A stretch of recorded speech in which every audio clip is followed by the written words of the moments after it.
Assalamualaikum warahmatullahi wabarakatuh.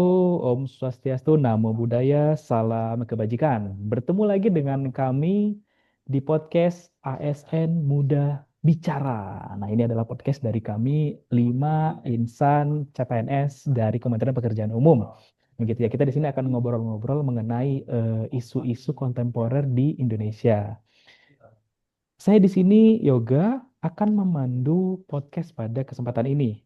Di sini bersama saya hadir 4 narasumber yang sangat luar biasa ya, yang bisa memberikan pandangan dan pola sudut pandang di kita ya terkait dengan penyelenggaraan ataupun membahas tentang isu kontemporer yang ada di negara kita ini. Saya akan menyapa satu-satu dulu teman-teman. Yang pertama mungkin saya mau menyapa Kak Giani dari BP2JK Sumatera Utara. Halo Kak. Halo, Oke. Sumatera Barat aku. Oh iya. Oh, kukira Sumatera Utara, Kak. Sorry, sorry, sorry, Bukan. sorry. Sumatera Barat ya, Kak. BP2JK Sumatera Barat. Oke, mungkin karena Iya, saya di Sumatera Utara jadi kebawa-bawaan ya Sumatera Utaranya gitu ya. Oke. iya Selanjutnya, sama-sama Sumatera kita. iya, tetanggaan ya, Kak ya. Boleh ya. Iya tetangga. Siap, salah. Selanjutnya ada Bang Gabriel. Ini dari BPBPK Sumatera Utara. Halo, Bang Gabriel. Halo Bang, Oke. Selanjutnya nih ada juga Kak Gita dari BP2JK Sumatera Barat. Halo Kak Gita. Halo Bang. Oke, terakhir. Nah, ini narasumber yang nggak kalah menarik ini. Dari ujung barat Indonesia ini. Ada Kak Vira Fajriati dari BWS Sumatera 1. Banda Aceh ya Kak ya? Halo Kak. Oke. Nah, jadi teman-teman sekalian, kita di sini akan mencoba membahas mengenai analisis isu kontemporer yang sedang terjadi di negara kita. Nah, di sini aku akan mengangkat isu mengenai korupsi. Nah, ini kan korupsi sama-sama kita ketahui kan cukup masif ya terjadi di negara kita khususnya. Nah, jadi kami mungkin akan membahas dan menyampaikan pandangan-pandangan terkait dengan korupsi yang ada di Indonesia. Eh, Kalau kemarin ya, terakhir saya melihat beberapa sumber ataupun dari media-media gitu terkait dengan korupsi, ada beberapa yang bisa kita highlight di podcast kita hari ini. Yang pertama mengenai korupsi di Kementerian Kesehatan dengan mengurangi apa namanya komposisi makanan bergizi untuk ibu hamil dan bayi. Nah, ini kan cukup serius ini persoalannya ya. Nantilah boleh kita bahas bersama-sama kakak abang ya. Yang kedua nanti kita akan membahas mengenai korupsi di PT Pertamina Persero begitu ya. Yang kemarin mungkin tahun lalu ya mungkin ini hot-hotnya itu ya mengenai BBM non subsidi yang dioplos dengan menggunakan BBM subsidi begitu ya.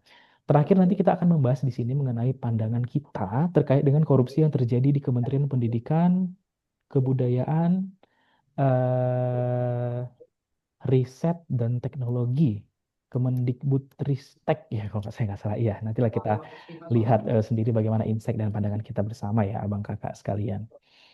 Nah, yang pertama mungkin terkait dengan korupsi di Kementerian Kesehatan tadi ya, di mana modus korupsinya itu makanan gratis yang disalurkan dari pihak Kementerian Kesehatan itu yang ditujukan untuk ibu hamil dan bayi itu dikurangi takaran gizinya. Nah, ini kan gimana ya? Luar biasa ya. Masa iya mau ngasih makan rakyat yang apalagi rakyatnya itu ibu hamil dan bayi itu dikurangi takaran gizinya gitu loh. Uangnya dikorupsi gitu loh. Nah, coba kita mau dengar dulu pandangan insight dari Kak Farah. Kak Vira, mohon maaf. Kak Vira, boleh? Boleh, Kak ya? Silahkan. Iya kan guys, bayangin aja kan guys, dari kasus ini Mm-mm, makanan bergizi yang seharusnya itu untuk ibu hamil dan anak-anak ataupun untuk sekalian, mm-mm, itu malah jadi bahan korupsi. Bahkan ada yang bantuan untuk anak sekolahan itu eh, makanannya yang didapatkan oleh anak-anak itu tidak layak untuk dikonsumsi lagi. Gitu. Ini bukan soal ini bukan soal korupsi uang, tapi juga ini masalah nyawa dan mas dan masa depan generasi bangsa Indonesia ini. Itu sangat Oke, krusial kali. oke, oke Kak Vira. Tadi poin-poin yang saya catat intinya adalah korupsi yang dilakukan oleh pihak Kementerian Kesehatan ini akan mengancam nyawa yang tentunya akan mengganggu keberlangsungan hidup pada para generasi di masa yang akan datang gitu ya Kak ya kurang lebih ya. Wah, Iya, mantap betul. mantap sekali nih pandangan dari Kak Vira. Selanjutnya dari Kak Giani boleh sampaikan pandangannya. Kakak, silakan. Boleh. Nah, dari sisi penganggaran, bisa jadi Mm-mm. ada penggelembungan, pengadaan fiktif, atau laporan palsu. Dana yang harusnya Oke. langsung dirasakan rakyat, malah jadi ladang permainan oknum. Nah, Mm-mm. di kasus ini kalau nggak salah, itu tuh harusnya itu makanannya bergizi, tapi Mm-mm. malah dikurangi gizinya. Jadi kayak cuma tepung, gula. Jadi kayak Oke, mungkin oke. uangnya tuh entah kemana ya. Mm. Nah, dia padahal pemerintah tuh udah niat baik, tapi niat baiknya malah dimanfaatkan sejumlah sejumlah pihak untuk korupsi. Parah banget emang. Parah ya Kak ya. Iya, Konteksnya yang parah. saya tangkap ini parah gitu ya. Jadi tadi ada pengadaan fiktif juga ladang pemanfaatan untuk oknum-oknum yang kurang bertanggung jawab tanpa memikirkan dampak masa depan di berikutnya begitu ya Kak ya. Iya, Oke, benar. mantap Kak. Giani lanjut dari Kak Gita mungkin bagaimana pandangannya Kakak? Iya, terkait dengan korupsi makanan bergizi ini, Mm-mm. menurut aku dia memiliki dampak yang nggak main-main loh, Bang. Nggak Jadi main-main, oke. anak-anak terkena stunting, sumber daya manusia nanti mungkin di masa depan akan menjadi kurang berkualitas. Tentunya hal ini akan bikin beban negara kita makin berat ke depannya, gitu. Oke, stunting ya Kak ya? Bisa Iya, stunting gitu ya. Kalau kita lihat kan salah satu visi misi negara kita saat ini adalah mengatasi atau mengentas stunting. Nah, kalau di korupsi kayak mana mau diberantas gitu ya Kak ya? Bisa nggak menurut Kakak iya. diberantasin stunting? Cita-citanya, Kalau konsepnya kayak gini. kalau dengan kondisi sekarang masih belum. Jadi sulit ya Kak ya? Karena Iya, sulit. cemana kita mau memberantas stunting, makanan aja dikurangi takaran gizinya begitu. Oke, Iya, Bang. mantap Kak Gita. Mungkin dari Bang Gabriel, pandangannya Bang, silakan. Mungkin kalau yang bisa aku sampaikan ya Bang, dari sudut pandang ASN, di Mm-mm. mana kita berperan untuk melakukan pengecekan kelengkapan administrasi dan Mm-mm. memastikan data penerima supaya akurat. Mungkin Oke. kita melakukannya dimulai dari verifikasi hingga melakukan digitalisasi pada sisi administrasi. Dengan Mm-mm. begitu, kita dapat setidaknya meminimalisir terjadinya korupsi, di mana kita harus berani bicara atau lapor lewat jalur resmi. Mungkin demikian. Oke. Mungkin Bang Gabriel lebih ke arah pengawasannya gitu ya Bang ya. Sama tingkat Benar, Bang. keaktifan masyarakat untuk melapor sadar akan korupsi gitu ya. Misalnya ada korupsi kita lihat ataupun ada penyelewengan langsung lapor gitu ya Bang ya. Mungkin sinergi antara masyarakat dan ASN juga, Bang. Dan ASN dan penyelenggara. Ya, ya, ya, mantap, mantap. Iya. Wih, luar biasa sekali para narasumber kita di podcast edisi kali ini ya. Saya sedikit mengutip tadi beberapa pandangan dari para narasumber ya kakak bang sekalian. Yang pertama tadi mungkin kenapa korupsi di Kementerian Kesehatan terkait dengan pengurangan takaran gizi untuk makanan ibu hamil dan bayi ini bisa dikurangi. Itu dampaknya ya cukup cukup luas gitu ya. Menciptakan menciptakan apa namanya tanah yang mohon maaf makanan yang tidak layak konsumsi. Lalu adanya karena pengadaan fiktif dan minimnya pengawasan dan hilirnya nanti akan terjadinya stunting begitu. Mungkin itu sedikit singkat yang bisa saya simpulkan ya dari isu yang pertama tadi terkait dengan korupsi di Kementerian Kesehatan. Selanjutnya mungkin kita boleh beranjak ya, Abang Kakak ya. Eh Kalau selanjutnya kita akan bahas mengenai isu ataupun korupsi ya di PT Pertamina begitu ya. Nah, kemarin kan sempat ramai juga ini kita apa ya? Mungkin kalau saya bilang kita sebagai warga ngerasa tertipu selama ini kita yang sadar bahwasannya kita tidak layak menerima bahan bakar subsidi. Jadi kita pakailah bahan Benar. bakar yang non subsidi begitu ya. Lah, ujung-ujung kita dibohongi. Ternyata selama ini yang kita bayar itu walaupun non subsidi, ya ternyata yang masuk ke kendaraan kita itu bahan bakar subsidi begitu. Dan itu luar benar. biasa itu ya kerugian negara di situ ya. Coba dari Kak Giani dulu, gimana pandangannya Kak? Boleh? Nah, ini nih yang kasusnya menurut aku tuh besar banget. Mm-mm. Bisa-bisanya minyak tuh dioplos, nggak cuma cat aja yang dioplos, tapi Mm-mm. minyak juga. Nah, total kerugiannya tuh gede banget sampai 900 Mm-mm. triliun. Gede.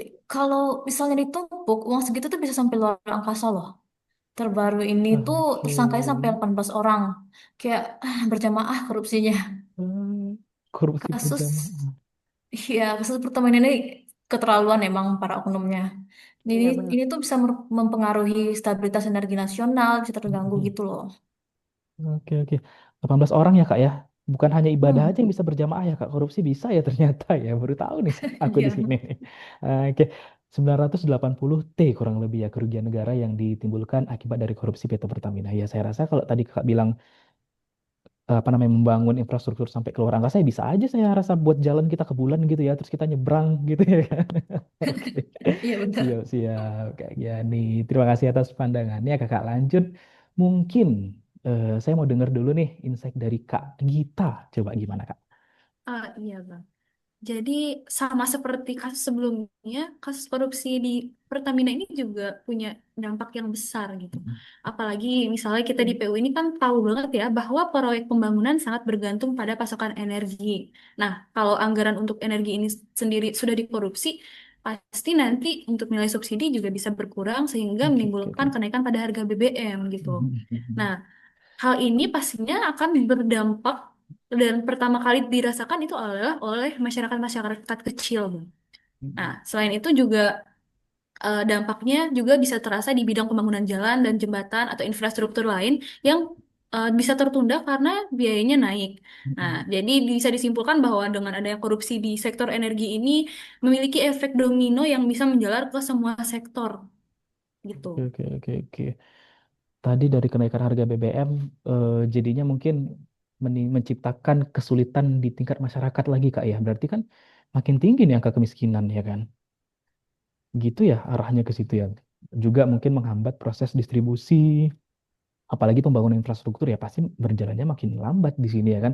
Begitu ya. Gitu kurang lebih ya Kak Gita. Ada tambahan kira-kira Kak? Iya, iya, pokoknya intinya dia Mm-mm. dengan korupsi di bidang energi Mm-mm. ini dia bisa merambat ke sektor-sektor lain Sektor di lain. seluruh Mm-mm. Indonesia gitu. Iya, iya. Gitu. Karena kalau energi ini apa ya? Kebutuhan primer gitu ya. Komponen utama gitu Iya, ya kurang lebih ya. Jadi bisa iya mempengaruhi betul. aspek yang lain begitu ya Kak ya. Oke. Iya. Oke Kak Gita, terima kasih dari Kak Vira boleh sampaikan pandangannya Kak. Ya, Firi setuju kali tuh apa yang dibilang Kak Gita. Mm-mm. Apalagi kan dari kasus ini itu Mm-mm. sangat berdampak kepada masyarakat kecil seperti Mm-mm. petani atau buruh yang mata pencariannya tuh tergantung pada eh, tergantung pada ini bensin, solar, ya kan, buat bahan untuk orang tuh kegiatan produksi mereka. Nah, itu sih sangat benar Oke, oke, oke. Ya intinya menghambat juga lah Kak ya di khususnya di ya beberapa menghambat kalangan-kalangan yang pencarian mata khususnya pencarian. hidup itu bergantung pada bahan bakar gitu ya Kak ya. Karena memang bahan bakar Masa yang kita tega perlukan. sekali ini. Iya, Niat tega niat sekali. kali ya Kak ya jatuhnya ya niat kali gitu ya. Oke Kak Vira. Dari Bang Gabriel mungkin ada pendapat silakan Bang. Mungkin ya sebelumnya kan sudah dibahas mengenai korupsi ini berdampak pada berbagai sektor, baik itu sisi pemerintahan maupun Mm, masyarakat mm, kecil. mm, Mungkin saya bisa menambahkan mengenai efek ke depannya, karena korupsi ini dapat menimbulkan ketergantungan pada energi fosil, di mana dengan adanya korupsi dapat memperkuat monopoli di bidang ini, sehingga memperlambat transisi kita ke energi terbarukan. Mungkin itu, Bang. Oke, oke, oke, oke. Berarti ini nanti berpengaruh apa namanya perubahan atau lambatnya pembangunan di Indonesia ya Bang ya. Karena kan tadi kan kita menuju ke Eh, energi terbarukan, jadi terhambat gara-gara hal-hal seperti ini gitu ya.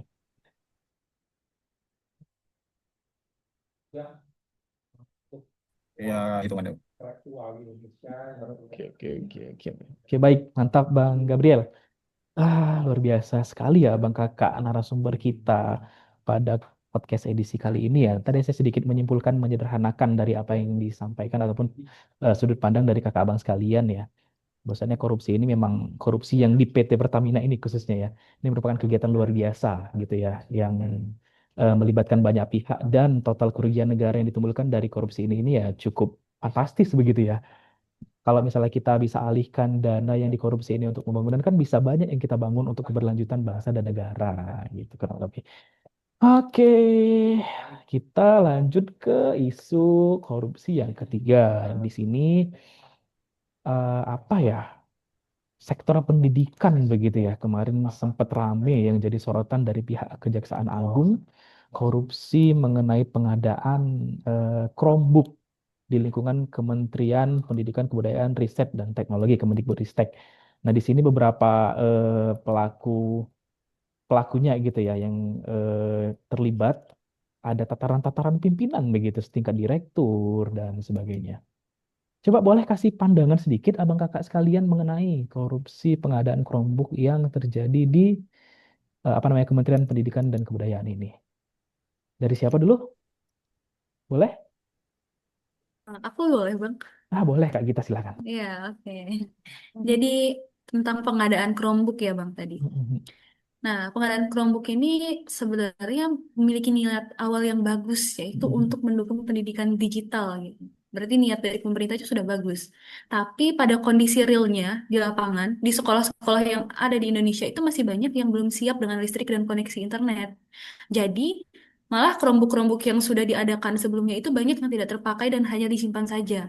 Nah, hal ini jelas merupakan pemborosan anggaran. Apalagi kalau harga dalam pengadaannya itu lebih mahal dari harga pasaran. Itu ada tanda-tanda bahwa ada yang tidak beres dengan pengadaannya gitu. Ya, benar-benar. Itu menurut aku Oke, begitu sih. oke. Berarti mungkin dari sisi kebijakannya boleh ditinjau ulang ya Kak ya, karena tidak semua sekolah ataupun daerah yang siap dengan adanya teknologi ini gitu ya. Iya, betul. Mungkin Mm-mm. lebih ke pemerataan juga ya. Ada hal Atau lain mungkin dulu yang harus dilakukan sebelum ini harusnya. betul ada hal yang lebih dasar mungkin ya kebijakannya Iya. dibandingkan dengan pengadaan Chromebook ini. Selanjutnya siapa lagi yang ingin menyampaikan pandangannya? Oke, aku. Kak Aku aja. Giani boleh, silakan Kakak. Nah, menurut aku itu ini tuh contoh buruk dari pengadaan tanpa perencanaan. Jadi kayak harusnya direncanakan dulu apakah mereka memang perlu. Nah, atau bisa jadi memang ada unsur korupsi, markup, bagi-bagi proyek, atau barang tak sesuai spek. Nah, proses pengadaan melanggar aturan dan tidak transparan menurut aku. Pengadaan laptop itu juga malah pada awal pandemi harusnya kan kita di bidang kesehatan bukan malah di bidang pendidikan yang didahulukan gitu. Baik Kak Giani. Ini terkait dengan apa ya? Tidak ada perencanaan yang baik, lalu tidak transparannya proses perencanaan gitu ya. Apalagi mungkin kemarin kita sedang dilanda pandemi begitu ya. Bisa aja harusnya uang itu kita fokuskan untuk menyelesaikan persoalan pandemi itu dulu ya kan daripada kebijakan-kebijakan seperti ini. Oke, Ya benar. dari Kak Vira mungkin ada tambahan atau pandangan lain? Silakan Kak Vira. Dari segi manapun pasti ada korupsi ya.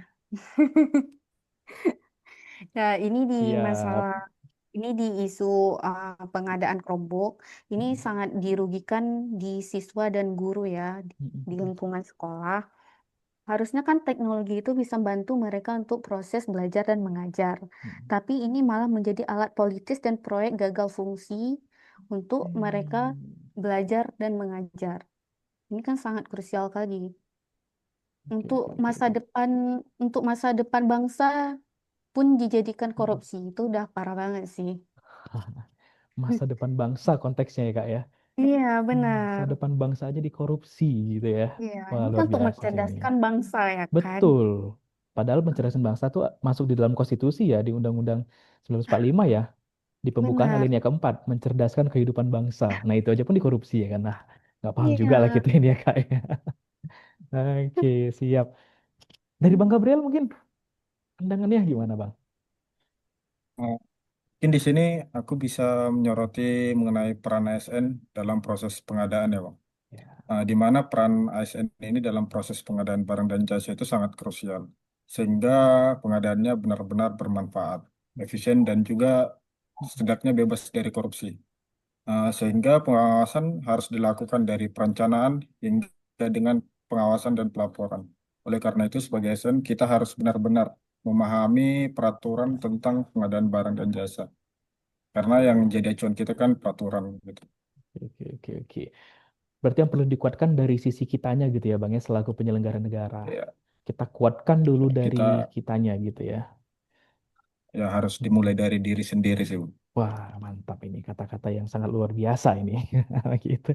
Dari sisi pengadaan, apa namanya, pemahaman kita mengenai regulasi-regulasi khususnya di bidang pengadaan barang dan jasa, sehingga tidak menimbulkan celah-celah yang bisa dimanfaatkan oleh sebagian oknum untuk menguntungkan dirinya pribadi gitu ya, Bang ya. Ya. Oke. Wah, ini kakak abang sekalian luar biasa sih ini pandangan insight-nya mengenai tiga isu korupsi yang tadi saya pantik gini ya untuk kita bahas di kesempatan podcast kita siang hari ini. Saya sedikit menyimpulkan mungkin dari yang isu korupsi yang ketiga tadi ya, korupsi di Kemendikbudristek mengenai pengadaan Chromebook ya. Memang harus kita bisa lebih transparan lagi atau membuat perencanaan yang lebih tepat sasaran begitu ya terkait dengan pengadaan ini karena eh, kalau perencanaan dari perencanaan aja sudah tidak tepat sasaran ya itu eksekusinya nanti kurang baik begitu ya.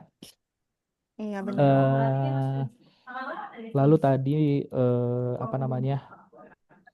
Karena ini di sektor ataupun di bidang pendidikan ya ini tentunya sangat-sangat kita sayangkan bersama gitu ya. Harusnya bisa lebih membangun generasi penerus bangsa yang lebih baik, lah malah ini korupsi begitu.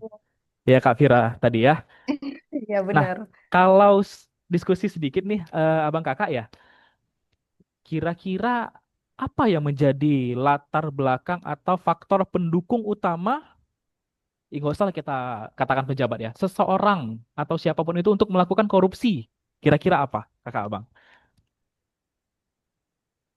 Hawa nafsu ya.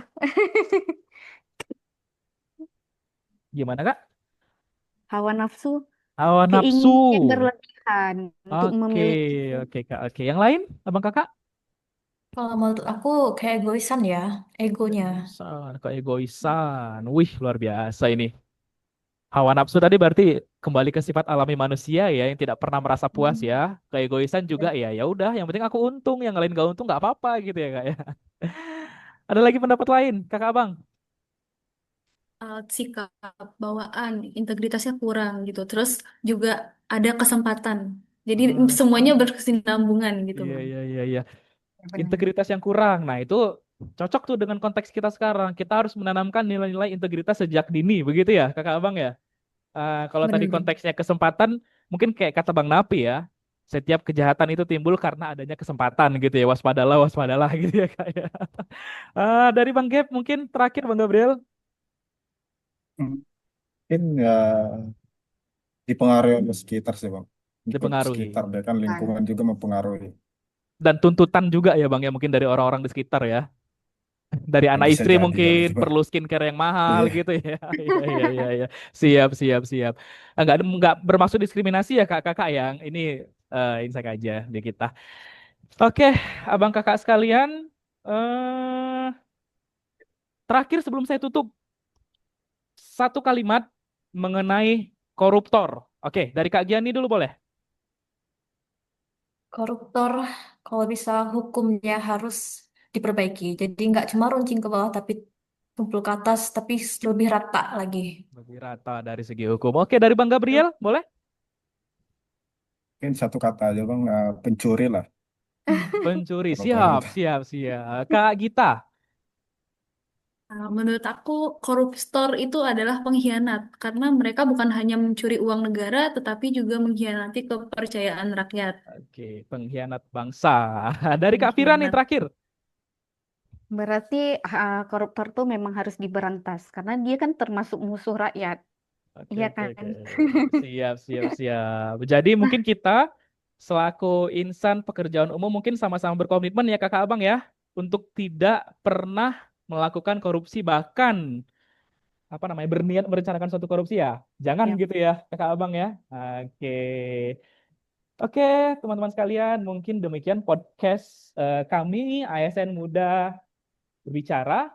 Pada edisi siang hari ini kami sudahi dengan banyak insight dan pandangan dari narasumber kita tadi yang cukup baik begitu ya. Semoga tadi yang kita diskusikan bisa kita internalisasi di kehidupan kita sehari-hari khususnya di bidang pekerjaan kita. Terima kasih abang kakak narasumber. Tentunya yang tadi kita sampaikan itu bisa menjadi pegangan kita bersama dalam bekerja khususnya di Kementerian Pekerjaan Umum. Mari kita memulai karir ini dengan komitmen tanpa korupsi, tanpa kompromi. Demikian podcast kita siang hari ini, kakak abang. Lebih dan kurang kami mohon maaf. Kami akhiri dengan wabillahi taufik wal hidayah. Wassalamualaikum warahmatullahi wabarakatuh. Om Santi Santi Santi Om. Shalom. Salam kebajikan. Namo Buddhaya. Sampai bertemu lagi di podcast yang berikutnya.